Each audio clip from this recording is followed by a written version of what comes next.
5장 18절에 가지고 주보에 에베소 5장 18절로 나왔습니다만 오늘은 데살로니가 전서 5장 18절입니다.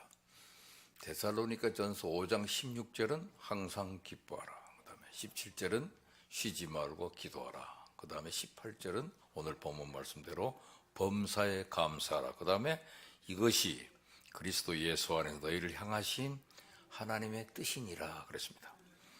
사람들이 살아가는 모습을 보면 어떤 사람은 늘 감사하며 삽니다. 하나님께도 늘 감사드리고 사람들에게도 늘 감사하는 마음으로 사는 사람이 있습니다. 반대로 어떤 사람은 감사보다 원망이나 불평이 더 많은 사람이 있어요. 하나님께서 하시는 일에도 감사보다 불만이 많고 인간관계에 있어서도 원망을 더 많이 하는 사람이 있습니다. 물론 그 중간에서 좋은 일이 있으면 감사하고 좋지 않은 일이 있으면 불평하는 사람도 있어요. 대부분의 사람들이 여기에 속하는 것 같습니다. 때에 따라서 감사하기도 하고 원망이나 불평도 하면서 삽니다. 근데 우리는 오늘 추수감사절을 맞으면서 감사의 힘을 한번 생각해 보십시다. 감사는 하나님을 움직입니다. 인생의 위기를 만났을 때 원망하고 불평하면 하나님께서 움직이지 않습니다. 그러나 우리가 하나님께 감사하면 하나님께서 움직이십니다. 그래서 우리가 위기를 맞은 그 골짜기가 성경은 불화가 골짜기, 찬송의 골짜기라고 합니다. 감사는 환경을 변화시키지는 못합니다. 그러나 태도를 변화시킵니다. 감사가 조건과 환경을 변화시키지 못한다는 말이죠. 그러나 감사는 내 마음가짐을 바꾸어 나의 태도를 변화시키고 나 자신을 변화시킨다는 말입니다. 인간관계를 발전시키기 위해서 두 가지가 중요하다고 합니다. 하나는 다른 사람 입장에서 보고 느끼고 말하려 해야 한다는 것이죠. 그러니까 인간관계를 실패하는 결정적 이유는 언제나 내 입장에서 보고 느끼고 말하기 때문입니다. 다른 하나는 칭찬과 감사입니다. 다른 사람의 장점을 보고 칭찬해주고 그 사람의 호의에 대하여 감사하라는 겁니다. 우리가 인간관계를 실패하는 또 다른 중요한 이유는 상대방의 단점을 보고 비판하려고 하고 호의를 받고도 감사하지 않기 때문에 그래요. 오늘 본문 말씀은 우리에게 범사에 감사하라 그랬습니다. 범사에, 즉 모든 일에, 모든 환경에 감사하며 살라는 겁니다. 좋은 일에 감사하는 것은 당연한 일이겠지만 비록 지금 눈앞에 보이는 것이 좋아 보이지 않는다 할지라도 감사하면서 살라 그 말이에요. 오늘은 특히 추수감사주일입니다. 이 추수감사주일은 구약 성경에서 유래된 겁니다. 하나님께서 모세를 통하여 이제 곧 가나안 땅에 들어갈 이스라엘 백성들에게 가나안 땅에 들어가서 어떻게 살 것인가를 말씀하신 중에 7.7절 곧 맥추의 초실제를 지키고 새 말에는 수장제를 지켜라 그래서요. 한 해 농사를 첫 수확할 때를 맥추절 혹은 초실절이라고 하고 가을에 곡식을 거둘 때를 열매를 거두어 창고에 저장하는 수장절이라고 해서 지키라 그랬습니다. 현대 교회에서는 이 맥추절을 맥추감사절로 지키고 초실절이죠. 수장절을 추수감사주일로 지키는 겁니다.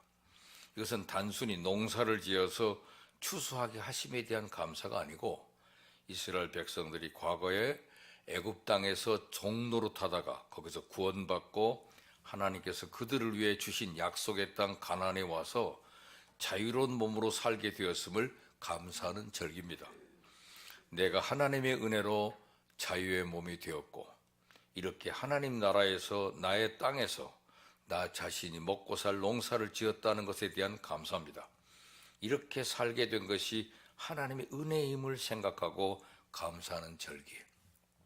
오늘 우리 교육자들이 찬양이 모든 것이 주님의 은혜, 그것을 감사하잖아요. 오늘날 우리 성도들의 감사도 단순히 이 세상에서 잘 먹고 잘 살게 된 것에 대한 감사가 아니고 그런 감사를 통해서 영원한 하나님 나라를 주신 하나님께 감사드리는 겁니다. 추수감사절을 통해서 한 해 동안 하나님의 은혜로 살게 된 것에 대해 감사드리시고 더 나아가 영원한 천국을 약속하시고 그 천국의 소망을 두고 살게 하신 하나님 특별한 은혜에 감사하시기 바랍니다. 오늘 본문의 명령은 범사에 감사하라예요. 범사에 감사하라. 영어로 in everything, 모든 일에 감사하라. 어떤 처지에 있든지 어떤 상황에 있든지 어떤 일을 만나든지 감사하라 그 말이죠. 이것을 첫째는 믿음 생활 잘하는 사람들에게 바울은 범사에 감사라고 가르쳤습니다. 이 데살로니가 전서는 사도 바울이 데살로니가 교회에 보내는 편지인데 이것이 바울이 보낸 첫 번째 편지입니다. 신약 성경에 제일 먼저 기록된 책이 바로 데살로니가 전서예요. 오늘 사도 바울이 2차 전도 여행에 그 데살로니가에서 복음을 전했는데 많은 사람들이 바울의 전도를 듣고 예수를 믿게 돼서 세운 교회가 데살로니가 교회입니다. 사도 바울이 데살로니가에서 복음을 전하다가 그 유대인들의 반대와 핍박에 어쩔 수 없이 그곳을 떠나야만 했어요. 사도 바울이 그렇게 떠나온 데살로니가 교회를 생각하면 걱정이 앞섭니다. 그런 유대인들의 핍박에 성도들이 과연 끝까지 견디면서 신앙생활 잘할 수 있을까 늘 걱정이었는데, 그래서 디모데를 그곳에 보내서 그 사정을 알아보고 했는데 아주 기쁜 소식을 가지고 돌아왔습니다. 그런 혼란에도 불구하고 믿음 생활을 잘 하고 있더라는 얘기입니다. 그래서 사도 바울이 이 편지를 써서 그들의 믿음을 칭찬하고 감사하면서 그들이 잘 알지 못한 몇 가지 교훈들을 아울러서 써서 보낸 것이 데살로니가 전서예요. 그 서신서에 보면 데살로니가 교회 성도들이 믿음을 가졌을 뿐만 아니라 믿음에 따른 신앙생활도 참 잘했던 것으로 알 수 있습니다. 사도 바울은 데살로니가 교회 성도들을 이렇게 말씀하고 있습니다. 1장 2절부터 4절에 이런 말씀이 있어요. 우리가 너희 모두로 말미암아 항상 하나님께 감사하며 기도할 때 너희를 기억하면 너희의 믿음의 역사와 사랑의 수고와 우리 주 예수 그리스도에 대한 소망의 인내를 우리 하나님 앞에서 끊임없이 기억한다 그랬습니다. 여기 믿음의 역사, 사랑의 수고, 소망의 인내란 말이 나와 있죠. 그 하나님의 사랑을 하심을 받은 형제들아 너희를 택하심을 아노라. 1장에서 3장은 사도 바울이 데살로니가 교회 성도들에게 감사 인사를 드리고 있습니다. 그렇게 어려운 가운데서도 복음을 믿고 믿음을 지킨 것에 대한 감사를 드리면서 그들은 믿음의 역사가 있었고 사랑의 수고가 있었고 소망의 인내도 가지고 있었습니다. 신앙생활에도 제일 귀한 믿음, 소망, 사랑을 가지고 있었고 말로만이 아닌 것을 실천하는 삶을 살았다고 말하고 있습니다. 믿음의 역사라는 것은 믿음으로 행한 일들을 말합니다. 말로만 믿는다고 고백하는 것이 아니라 믿음을 삶에 실천하며 살았다는 겁니다. 그냥 교회에만 다닌 게 아니라 교회를 위해서 하나님 나라를 위해서 수고하고 헌신하면서 일을 했다는 겁니다. 사랑의 수고란 역시 말로만 사랑한다고 고백하는 것이 아니라 사랑하는 마음을 실천하면서 살았다는 거죠. 하나님 사랑, 이웃 사랑이 무엇인 줄 알고 고생스럽지만 그 사랑을 실천하면서 살았다는 겁니다. 소망의 인내라는 말도 그들이 가진 영원한 천국의 소망을 바라보면서 힘들고 어려워도 인내하면서 예수님의 재림을 기다리고 영원한 천국에서의 삶을 기다리면서 살았다는 겁니다. 이런 믿음과 소망과 사랑을 실천하고 사는 것은 우리에게도 큰 감사가 됩니다. 아무나 이렇게 믿음과 소망과 사랑을 실천하면서 살지 못하기 때문에 그래요.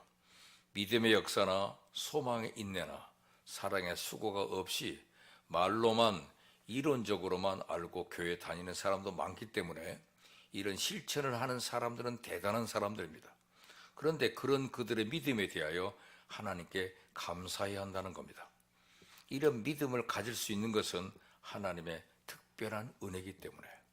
그래서 오늘 1장 2절 말씀에도 나와 있습니다만 끝에서 4절에 뭐라고 나옵니까? 하나님의 사랑하심을 받은 형제들아 너희를 택하심을 아노라 그랬습니다. 그런 믿음과 소망과 사랑을 가지고 실천하는 사람은 하나님의 사랑하심을 받은 사람들이며 하나님께서 특별히 택하신 백성들이라는 겁니다. 그렇게 하나님의 선택을 받고 사랑을 받아서 믿음 생활을 잘하고 있는 사람들은 그런 은혜를 주신 하나님께 감사해야 된다는 겁니다. 여러분들 중에는 교회 와서 특별히 일을 많이 하고 신앙생활을 실천하기 위해서 노력을 많이 하는 분들이 있습니다.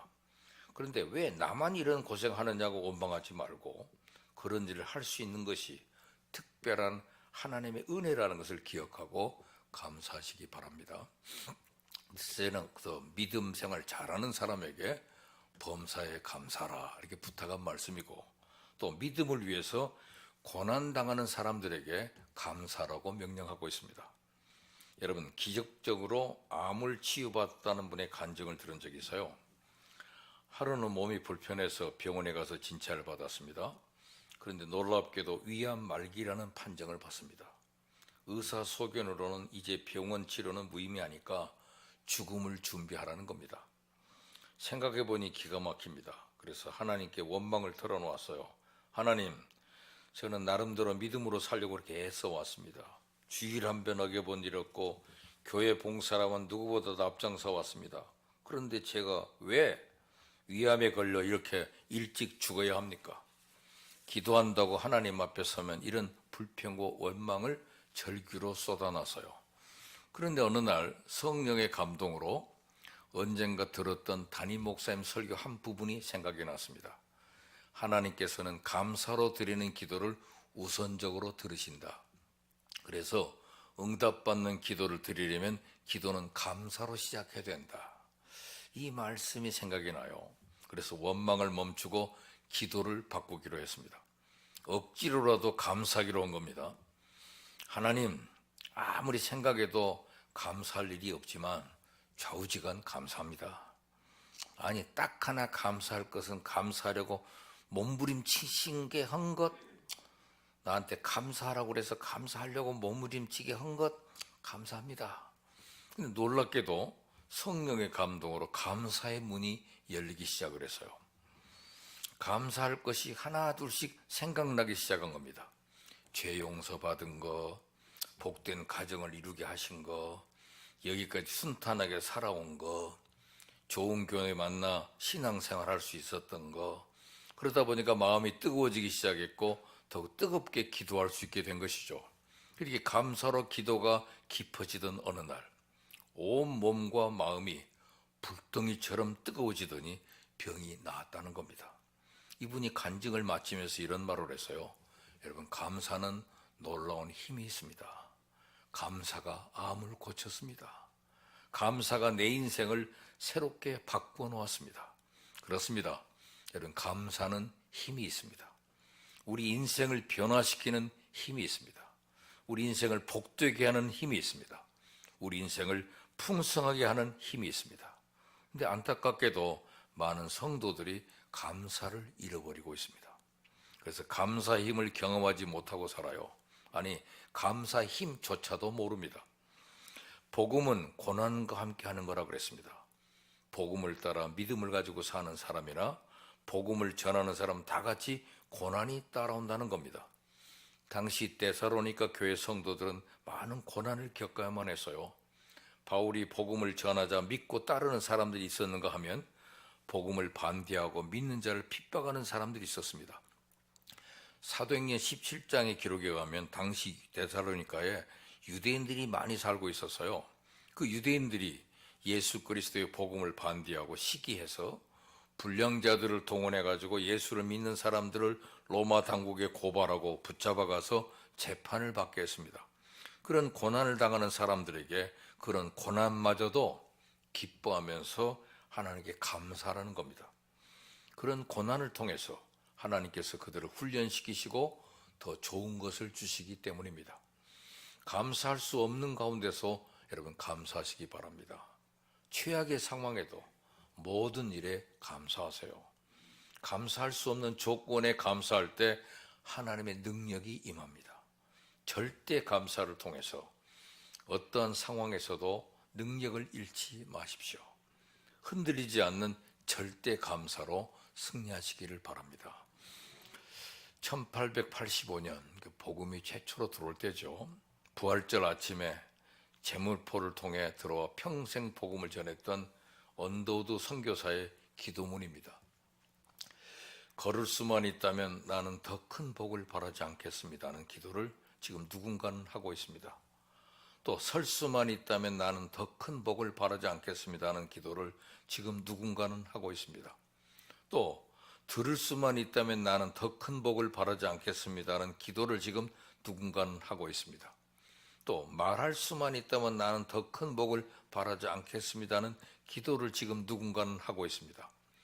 또 볼 수만 있다면 나는 더 큰 복을 바라지 않겠습니다는 기도를 지금 누군가는 하고 있습니다. 그리고 내가 살 수만 있다면 더 큰 복은 바라지 않겠습니다는 기도를 지금 누군가는 하고 있습니다.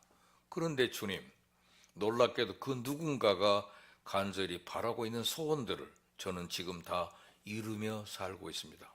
그리고 그 누군가가 간절히 원하고 있는 기적들도 지금 다 체험하고 있습니다.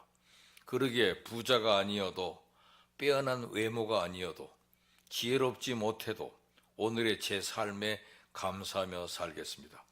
날마다 기적이 일어나는 하루하루를 감사하며 살겠습니다.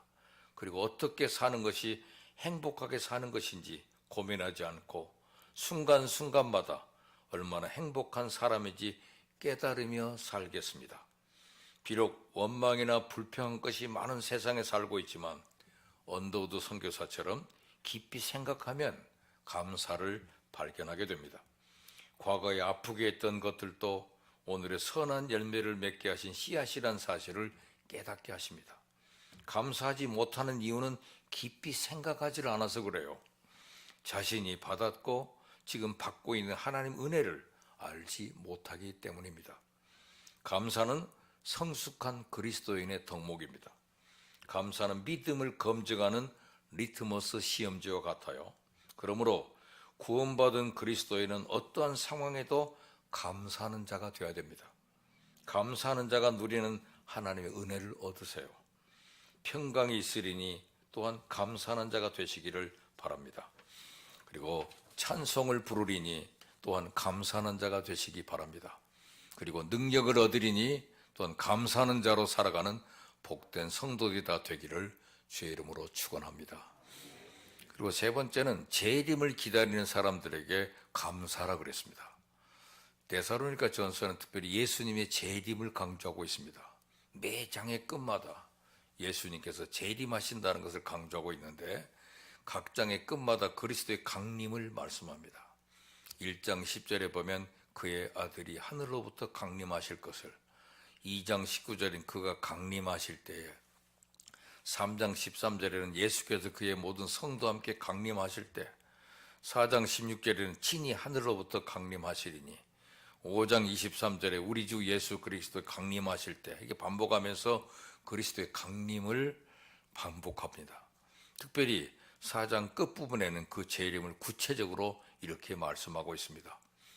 데살로니가전서 4장 16절에서 18절 말씀이죠.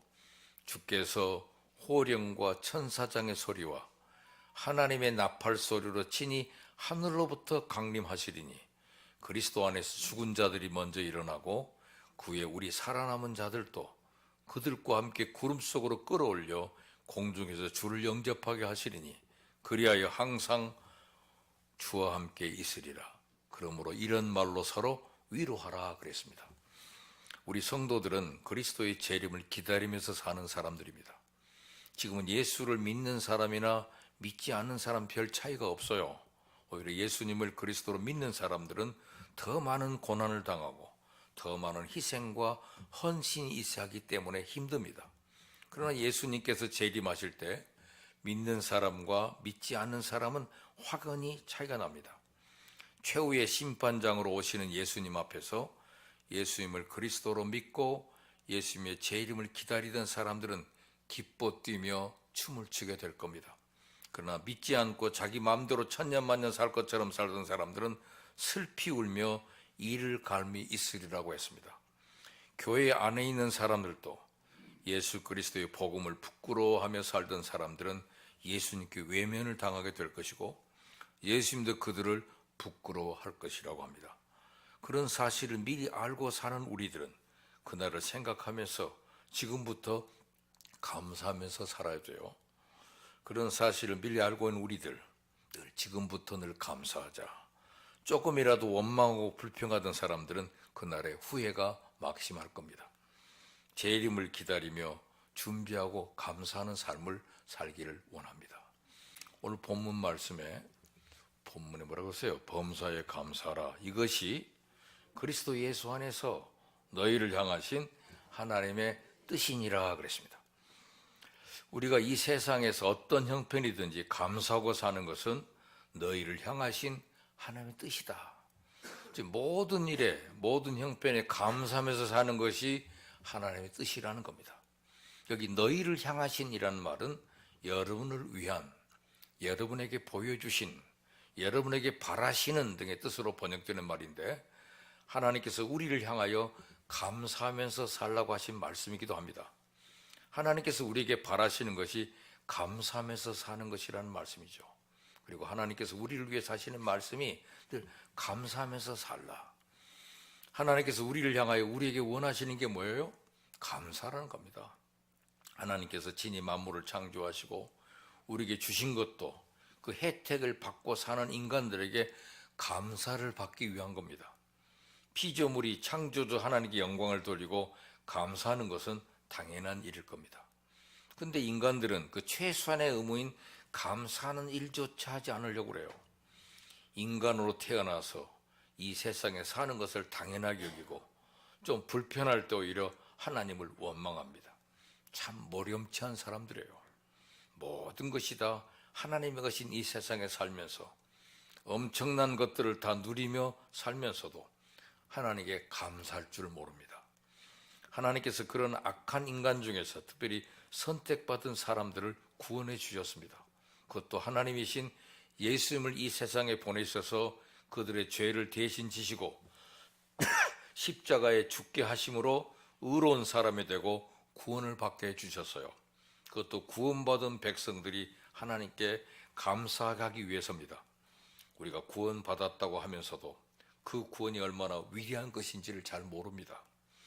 그냥 그렇게거니 하면서 감격하거나 감사할 줄 몰라요.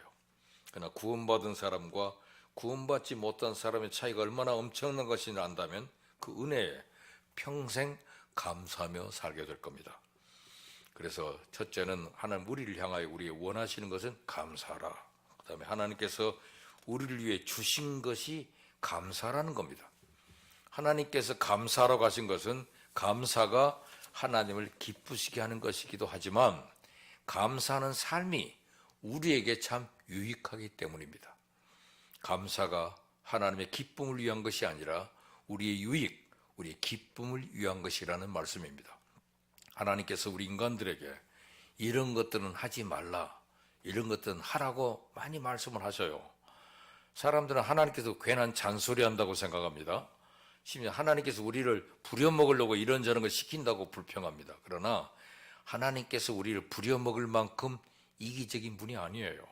하나님께서는 우리에게 은혜로운 모든 걸 주신 분이고 우리 인간이 이 세상에 행복하게 살기를 바라시는 분이기 때문에 우리를 괴롭히는 그런 분이 아닙니다. 감사라는 것도 하나님을 기쁘시게 하기보다는 그 감사하는 삶이 우리에게 많은 유익을 주기 때문입니다.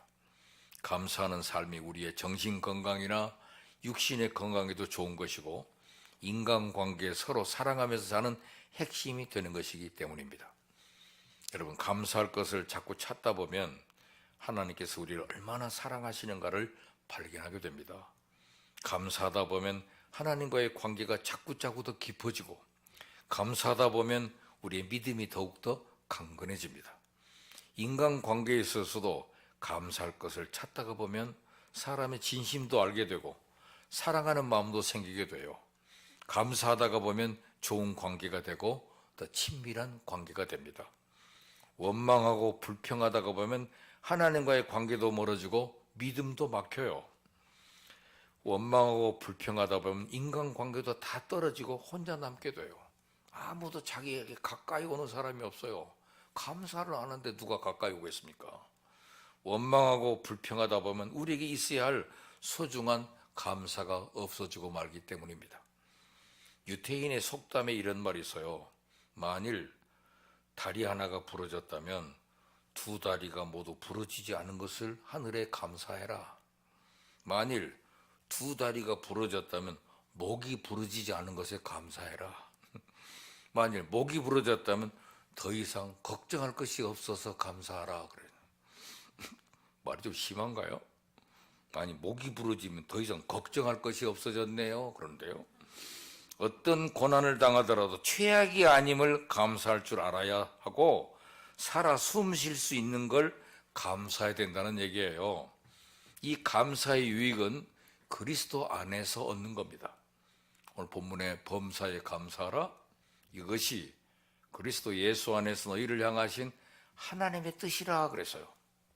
범사에 감사하는 것이 너희를 향한 하나님의 뜻이라고 하면서 거기에 예수 그리스도 안에서란 말이에요. 그리스도 예수 안에서. 그래서요, 하나님께서 우리에게 베푸신 은혜는 예수 그리스도 안에서 예수 그리스도를 통하여 주시는 것입니다. 예수님을 그리스도로 믿는 믿음 안에서 모든 유익한 것을 주신 거예요. 우리의 감사도 예수님 안에서 할 때, 예수님 은혜를 통해서 할 때 참된 유익이 됩니다. 믿음이 없는 사람의 감사는 별 의미가 없어요. 예수님이 그리스도가 되신다는 그 믿음이 얼마나 소중한지를 알고 감사하는 것이 참된 감사요 유익이 되는 감사입니다. 우리는 우리 육신의 생명을 잃는다고 할지라도 믿음이 있다는 것을 감사할 줄 알아야 됩니다. 기도하세요. 그럼 기도할 줄 알아야 하지요. 기도할 줄 몰라서 감사하시고 가르쳐준 대로 기도하세요. 그죠? 몸만 이렇게 해도 감사합니다, 찬양합니다, 감사합니다, 찬양합니다 하면 저절로 기도가 돼요. 자꾸 감사가 입에서 몸에 배야 됩니다. 감사합니다, 감사합니다. 주변에 조금만 건 짜증나게 하면 확 성질 내고, 사람이 안 와요. 그 사람 옆에는 기분 나쁘잖아요. 이렇게 사람에게 감사할 줄 몰라요. 하루에도 200번, 300번 미국 사람들이 백수 합성해가지고 애들이 뭐 하나 갖다 줘도 감사합니다. 뭐 감사합니다. 일본 사람들도 아리가도, 아리가도 감사합니다. 이게 감사가 몸에 배 있어요. 근데 우리 한국 사람은 감사를 안 해요. 딱 부딪히면 째려보고, 조금 늦게 오면 성기를 부리고, 나를 우습게 보냐? 내가 없어 보이냐? 누가 저기를 우습게 봤어요? 괜히 자기가 화가 나가지고 찌쩍 짜증내고 사니까 속이 더 아프죠. 짜증내고 나보세요. 기분이 좋은가? 감사해야 인생이 달라진 거거든요. 감사합니다, 찬양합니다, 감사합니다. 하나도 감사할 것 없어도 감사합니다, 감사합니다요. 제가 어저께 임진각에 가서 설교했습니다. 임진각에서 모여가지고, 그런데 그 설교가 끝나고 나니까 점심 식사를 하려면 민물 매운탕을 먹으러 가는데 한 15분 걸어가야 되는데요. 차를 타고 가야 돼, 차 타고. 근데 가기 전에 식사 기도를 먼저 하고 가자 그러더라고요. 그러니까 그 대표 기도하는 분이 그러더라고요. 앞에 식사 먹을 것도 없는데 식사 기도를 하라 그래서 조금 어색하긴 하지만 그래도 기도합시다. 그래서 그러니까 가자마자 밥을 먹어도 되잖아요. 늦게 도착하는 사람 순서가 다를 수밖에 없으니까 가니까 한 50명 정도 와서 식사를 하는데 다 이렇게 매운탕 끓여놓고 올 때 오시면 도착하는데도 불을 켜더라고요. 그러니까 딱딱 오면 가서 바로 먹을 수 있으니까 얼마나 좋아요. 그러니까 미리 15분 전에 미리 식기도를 하는 거예요. 그래서 그러니까 대표 기도하는 분이 어색해가지고 아무것도 없는데 뭘 기도해요? 그러더라고. 그렇지만 이거 먹고 힘내서 영광스러운 사역을 감당해 달라고 감사 기도를 하니까 감사하더라니까요. 그래서 다 가서 먹는데 불평이 아무도 없어요. 매운탕이 또 맛있었어. 또 다른 것은 뭐고 김치가 맛있었어요. 김치 맛있으니까 아무 불평이 없이 다 잘 먹고 행복한 얼굴이 되더라고요. 감사하세요. 밥상에 밥이 없어도 감사부터 하고, 오늘부터 뭘 감사할까? 감사가 자꾸 몸에 배야 됩니다. 그래서 감사합니다, 감사합니다. 누가 나에게 도와주는 사람만 손만 대줘도 감사합니다, 고맙습니다, 감사합니다. 그래야 내 삶의 기적이 일어나고 감사의 능력이 나타나도 생이 달라지는 거잖아요. 그래서 오늘 본문이 범사에가 모든 일에 모든 일에 감사하라. 이것이 그리스도 예수 안에 너희를 향하신 하나님의 뜻이다 말이에요. 하나님의 뜻. 이 놀라운 은혜를 우리가 기억하고 예수님 안에서 예수님의 은혜를 통해서 할 때 참 유익이 되는 거니까 우린 육신의 생명을 잃는다 할지라도 믿음이 있다는 것을 감사하고 그 믿음이 우리를 부활로 영생으로 인도하는 것이기 때문에 내가 숨이 딱 끊어지는 순간 내 영혼은 천국으로 갑니다. 그러니까 감사하죠. 숨 질 때 되도록 늘 찬송하면서 주께 더 나가기 원합니다. 이 찬송가가 마귀가 제일 무서워하는 찬송이래요. 숨 질 때 돼도 늘 찬송하면서 주님께 나아간다 그러니 참 독하다 그러죠. 우리 그리스도는 어떤 상황에서도 감사가 항상 끊어지면 안 돼요. 감사 떨어지는 몸이 가는 거예요.